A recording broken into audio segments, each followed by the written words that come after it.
கர்த்தர் சொன்னார், உள்ளான மனிதனிலே பலன் தேவை. உள்ளான மனிதன் எப்படி இருக்கணும்? வெளியரங்கமான அலங்காரத்தை விட உள்ளான மனிதனில் பலன் தேவை. ஒரு நல்ல ஆவிக்குரிய பிள்ளையினுடைய உள்ளான மனிதன் எவ்வளவு பலனாக இருக்கிறானோ அவ்வளவாக அவனுடைய வாயிலிருந்து விசுவாசத்தின் வார்த்தைகள் வெளிப்படும். அவனுடைய நெகட்டிவ் சிச்சுவேஷன்ஸ், அவனுடைய எதிர்மாறான சூழ்நிலைகளிலே அந்த விசுவாச வார்த்தை அவனை தேற்றி, அந்த விசுவாசத்தின் வார்த்தை அவனுக்கு ஒரு வெளிச்சமாய், அவனுடைய கால்களுக்கு தீபமாய், பாதைக்கு வெளிச்சமாக இருக்கும். அந்த விசுவாசத்தின் வார்த்தைகளை ஆவியானவர் உள்ளே இருந்து வெளியே காண்பிப்பார். அப்போ எதில் பலன் தேவை? உள்ளான மனிதனில் பலன் தேவை. இந்த உள்ளான ஆவிக்குரிய மனிதனுக்கு பலன் என்ன தேவை? பிரியாணி தேவையா? சப்பாத்தி தேவையா? கொண்டக்கடலை தேவையா? சிக்கன் மட்டன் தேவையா? நோ.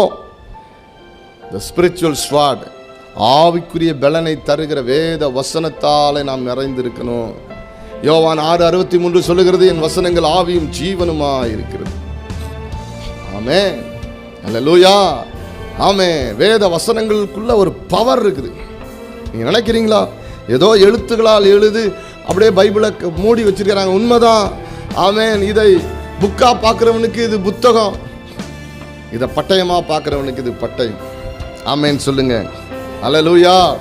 ஒரு போர் வீரன் என்றால் அவன் எதை மறந்தாலும் பட்டயத்தை மறந்துடக்கூடாது. ஒரு நல்ல தேவ பிள்ளை வேதத்தை மறக்கக்கூடாது. ஆமேன். ஓசியாவின் புத்தகத்தில் எழுதப்பட்டிருக்கிறது, நீ என் வேதத்தை மறந்தாய், நான் உன் பிள்ளைகளின் பிள்ளைகளை மறந்து விட்டேன். ஆமென், ஹல்லேலூயா. அப்ப இங்க என்ன சொல்ல விரும்புகிறாரு?